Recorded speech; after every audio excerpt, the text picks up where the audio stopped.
Çok güzel, çok memnun kaldık. Buralar çok harika. Biz İç Anadolu bölgesinden geliyoruz. Buralara bayıldık. Balayı için geldik. Herkese tavsiye ederiz.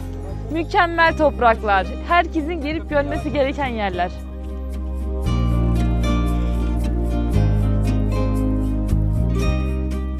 İlk defa geliyorum. Yani mükemmel buldum.